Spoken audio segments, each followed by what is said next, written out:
Assalamualaikum warahmatullahi wabarakatuh. Dan salam sejahtera bagi saudara, para mahasiswa dan mahasiswi yang non-muslim.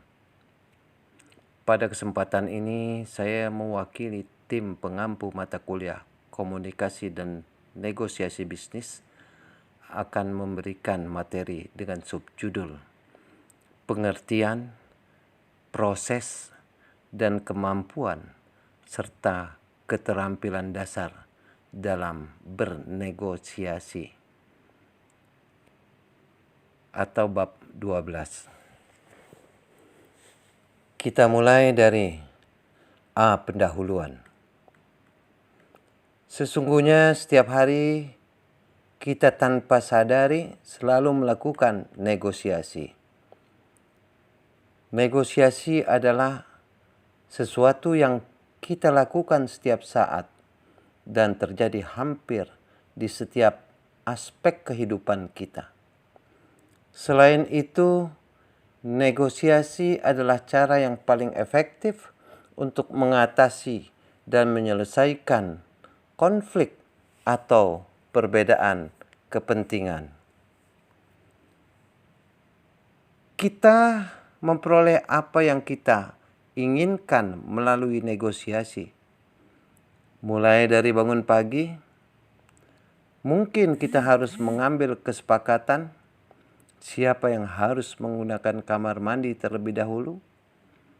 Kemudian, apakah supir harus mengantar istri Anda atau Anda terlebih dahulu? Demikian pula di kantor.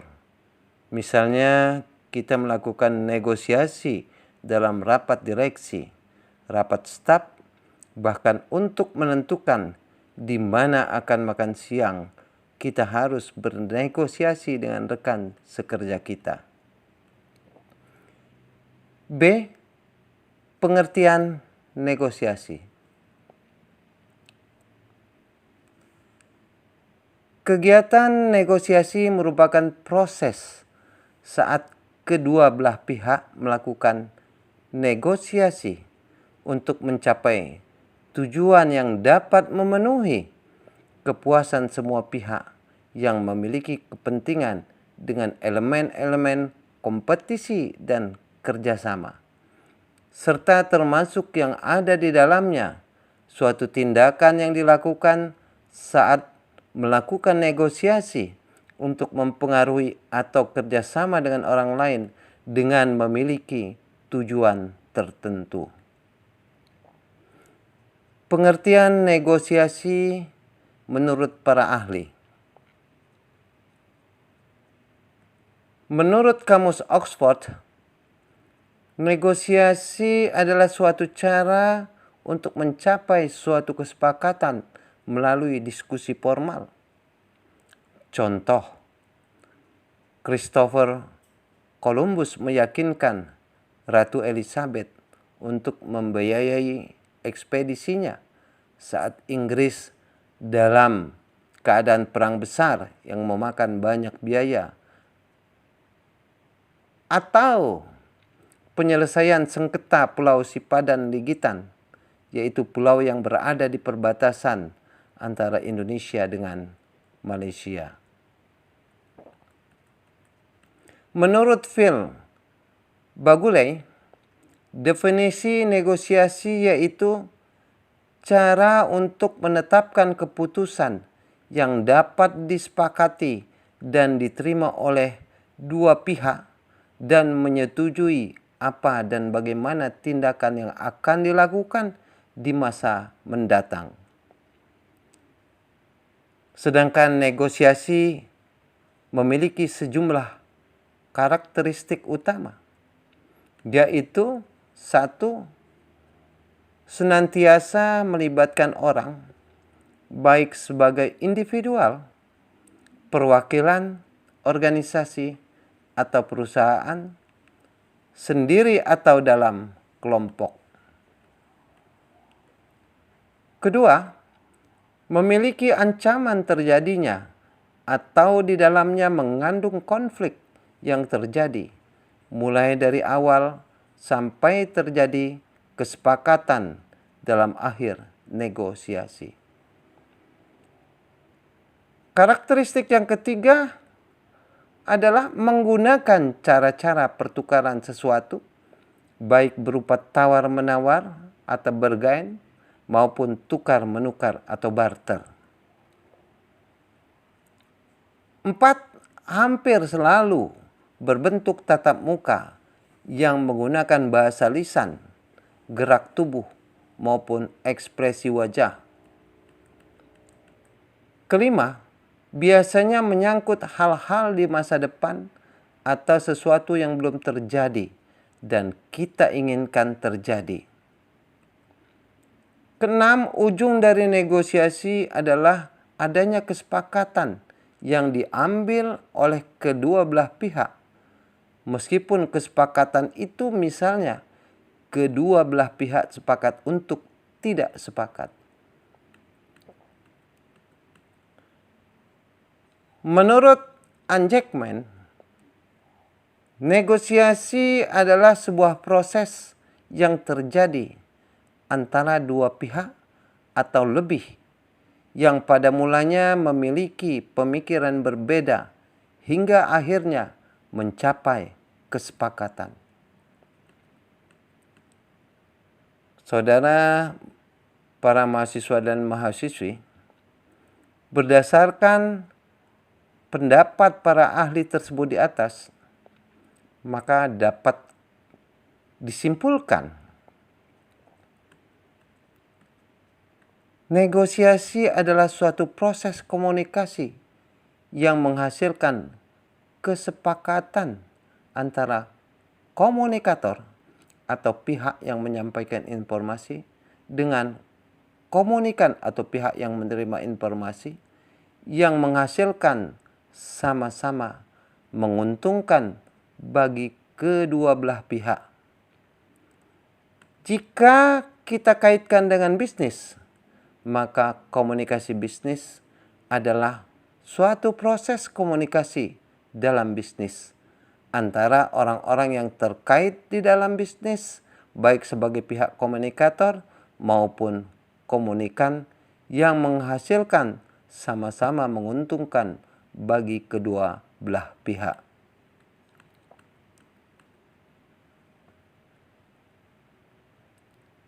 C. Proses dalam negosiasi. Proses dalam negosiasi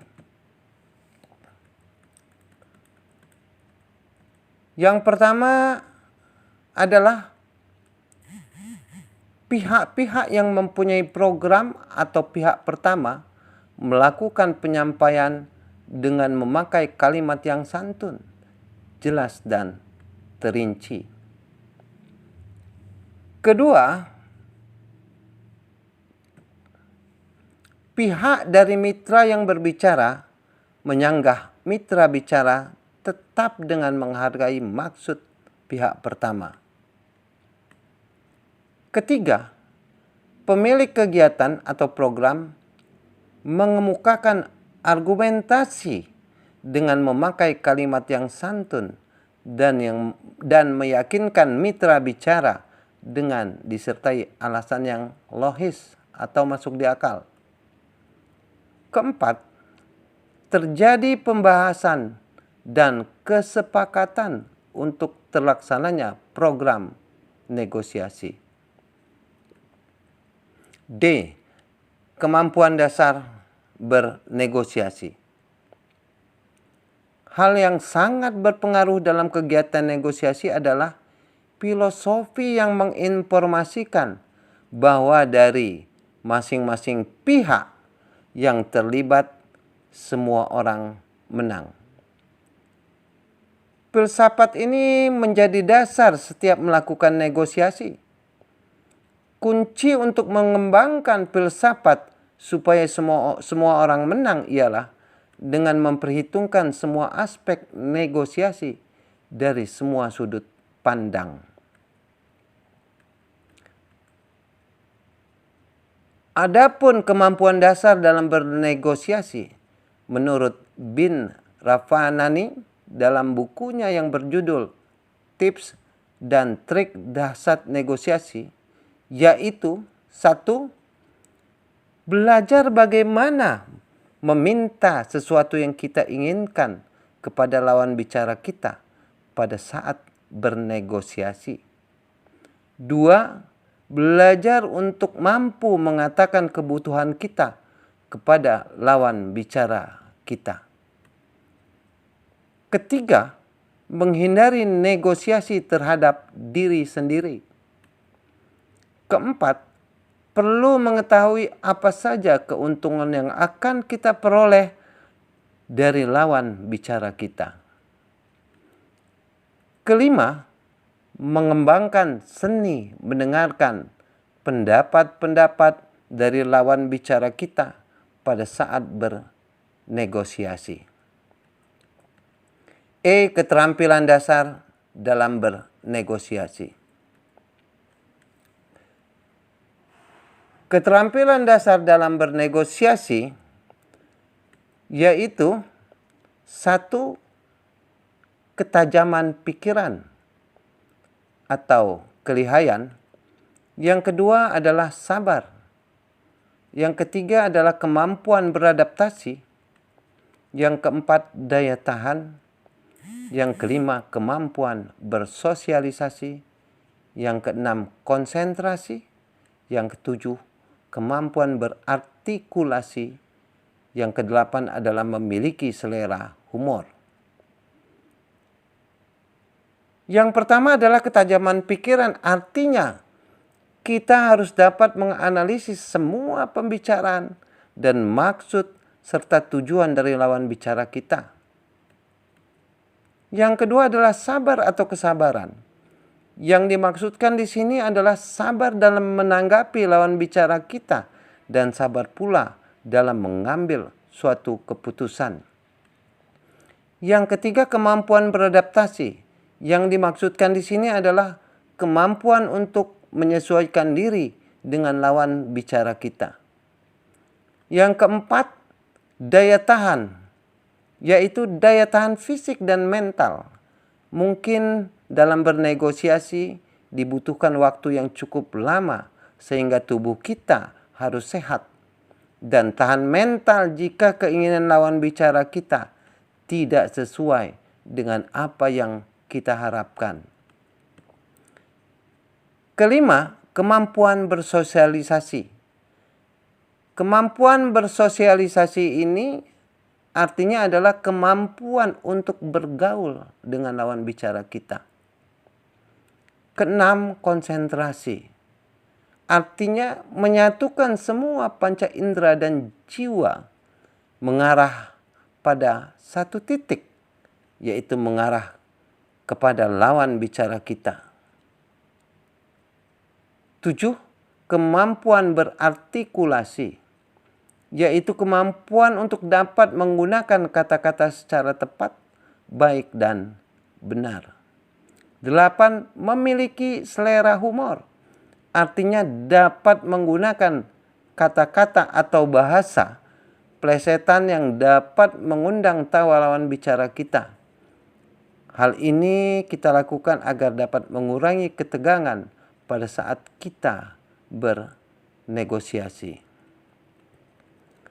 Saudara, para mahasiswa dan mahasiswi yang saya muliakan, demikianlah materi yang dapat saya sampaikan pada hari ini. Mudah-mudahan materi ini dapat dipahami adanya. Wassalamualaikum warahmatullahi wabarakatuh. Assalamualaikum warahmatullahi wabarakatuh. Dan salam sejahtera bagi saudara, para mahasiswa dan mahasiswi yang non-muslim.